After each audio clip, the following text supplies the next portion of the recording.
Let's build a reliable production flow together. We will start with one tiny request, then gradually add the pieces a real production system should have. Keep in mind, there might be some concepts that you are unfamiliar with. You can comment down if you want me to make a video on those concepts. Now, let's begin. Imagine that you have a small customer support app. A customer asks a question. Your app needs to return an AI-generated answer. Simple enough, right? But now you face dozens of models, and those models may be hosted by different companies. OpenRouter sits between your app and them, giving the app one stable way to make requests without hopping SDKs and APIs. Before touching code, let's try to understand a few concepts which are important. Once these concepts are clear, the rest becomes much easier. First, the application is simply the software you're building. A model is a software that generates an answer. Think of the model as the brain you want to use. A provider is a company running that model on real servers. Finally, a gateway is a doorway. Your app talks to the gateway, and the gateway chooses where the request should go. OpenRouter is that gateway. Here is the whole pipeline. Your app creates a prompt that just means the instruction or question you want the model to answer. It sends that prompt to OpenRouter. OpenRouter then chooses a suitable provider. That provider runs the model. The answer travels back along the same path, and your app can stream it to the user as it arrives. This is a regular web request. The URL is OpenRouter's chat completions endpoint. An endpoint is simply an address your code can call. The authorization header carries your secret API key. Keep that key on your server, never in browser code. Inside the body model is the brain you want to use. Here we have Gemini as an example. Messages hold the conversation. Stream can be set to true asks, so the server returns the answer in small pieces called chunks, so the user sees words quickly instead of waiting for the complete response. One successful request is just the beginning.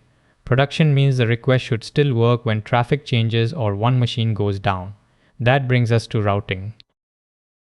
There are two separate choices. First comes model routing, which model should answer. You can name one model or provide an ordered list when several models can do the same job. After a model is chosen, the provider routing asks who should run it. More than one provider may serve the same model. OpenRouter can rank those providers using availability, price, throughput, or latency preferences. A provider fallback keeps the model the same but tries another company's endpoint. This is often the least surprising recovery path because the brain stays the same even though small serving differences can still exist. A model fallback chooses a different brain from your ordered list. That can rescue the request when the first model is unavailable, rate limited, or blocked. But a different model may format or reason differently, so test every fallback against the same application contract. The app still sends one request. OpenRouter tries the primary route first. If that attempt returns an error, a rate limit, downtime, moderation refusal, or even a context length problem, the router can move to the next allowed route. Then the fallback route gets its chance. If it succeeds, the app receives a normal response. Always read the return model and generation metadata because the model that answered may not be the model that started the request. Reliability of OpenRouter is what keeps the requests alive. Now, let's make those requests feel fast and keep their cost controlled. We'll begin with caching because that word hides two different ideas. Caching means we can use the work done by the earlier requests. Prompt caching happens inside a model provider. When a long prompt begins with the same text, the provider may reuse the work of processing that shared starting part of the text. The model still generates a fresh answer. Response caching is different. For a matching request, OpenRouter can return the completed answer stored from an earlier successful request. A cache hit avoids a new call to the provider. That can be very fast and free, but only use it when reusing exactly the same answer is acceptable. Don't do it otherwise. There is a privacy trade-off. Storing responses means retaining data for some period. OpenRouter's account level 0 data retention mode disables response caching. Treat personal, secret, or rapidly changing answers as poor cache candidates. There are 4 production levers that are very critical. First one is streaming. Streaming often improves perceived speed. As a result, user experience is better. The answer starts appearing before generation finishes. A timeout is your maximum wait for the inference server. That is provided to start streaming. Give the entire request a time budget and leave enough of that budget for a fallback, rather than letting the first attempt consume everything. You should always control cost in layers and limit output tokens per request. You can also set spending limits on keys and cap how many requests run at once. Then route using measurements from your traffic. A cheap model that needs frequent retries may cost more than a dependable one.